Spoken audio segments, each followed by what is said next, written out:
आता पाहणार आहोत मोठ्या राजकीय बातम्या। शिवसेना उद्धव बाळासाहेब ठाकरे पक्षाकडून माझं कुंकू माझं देश राज्यव्यापी आंदोलनाची हाक पहलगाम हल्ल्याच्या पार्श्वभूमीवर पाक विरोधात क्रिकेट खेळण्याची परवानगी दिल्याचा निषेध नोंदवणार मातोश्रीवर झालेल्या बैठकीत जिल्हाप्रमुखांना तीव्र आंदोलन करण्याच्या सूचना। उद्धव ठाकरेंनी घेतली विदर्भ मराठवाड्यातील जिल्हाप्रमुखांची बैठक। आगामी स्थानिक स्वराज्य संस्था निवडणुकांच्या अनुषंगाने मार्गदर्शन, निवडणुकीच्या तयारीला लागा, मतदार याद्या तपासा, 14 तारखेला आक्रमकपणे आंदोलन करण्यासह स्थानिक पातळीवर आघाडी की युती याबाबतही मत मांडण्याच्या सूचना। नाशिकमध्ये विविध मुद्द्यांवरून ठाकरेंची शिवसेना आणि मनसेचा संयुक्त निषेध मोर्चा। संजय राऊत, बाळा नांदगावकर मोर्चात सहभागी। फडणवीसांनी 2 दिवस नाशिकमध्ये फिरून शहराची अवस्था पाहावी, राऊतांचा हल्लाबोल। भावकीचा झोका आणि दररोजचा नवीन तमाशा, भाजपच्या आशिष शेलारांकडून मालवणी म्हणीद्वारे ठाकरे बंधूंवर टीका।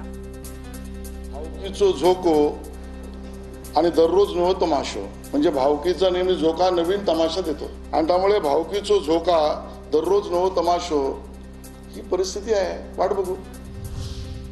बंगळुरूतील शिवाजीनगर मेट्रो स्थानकाच्या नावासंबंधी शिंदे अजित पवारांनी केंद्राला हस्तक्षेप करायला सांगावं। काँग्रेस नेते आणि शरद पवारांनीही या विषयावर बोलावं। संजय राऊतांची प्रतिक्रिया। तिकडल्या मुख्यमंत्र्यांनी छत्रपती शिवाजी महाराजांचं नाव बदललेलं आहे। आम्ही तर आवाज उठवू। एकनाथ शिंदे सारखे जे नेते आहेत अजित पवारांना या संदर्भात केंद्राला कळवायला पाहिजे, हस्तक्षेप करा। छत्रपती शिवाजी महाराज देशाचं आराध्य दैवत, याची प्रत्येकानं जाणीव ठेवावी, अन्यथा शिवभक्त जशास तसं उत्तर देतील। कर्नाटकमधील मेट्रो स्थानकाच्या नामांतर प्रकरणावर एकनाथ शिंदेंची प्रतिक्रिया। मुख्यमंत्री फडणवीसांनी विरोधकांसोबत 2 दिवस नाशिकमध्ये फिरून शहराची अवस्था पाहावी, संजय राऊतांचं वक्तव्य। हे नाशिक शहर राज्याच्या मुख्यमंत्र्यांनी म्हणजे देवेंद्र फडणवीस यांनी दत्तक घेतलेलं आहे विकासासाठी। देवेंद्रजीने एकदा 2 दिवस विरोधी पक्षाच्या नेत्यांबरोबर नाशिकमध्ये फिरावं। सोशल मीडियावर माझ्या विरोधात पैसे देऊन मोहीम चालवली जाते। केंद्रीय मंत्री नितीन गडकरींचा आरोप। 20% इथेनॉल मिश्रित इंधनाच्या वापरामुळे वाहनाच्या कार्यक्षमतेवर परिणाम होत असल्याची सोशल मीडियातून टीका। ये सोशल मीडिया का जो कैंपेन था वो पेड कैंपेन था, वो अगेंस्ट इथेनॉल था और पॉलिटिकली टारगेट मुझे करने के लिए था।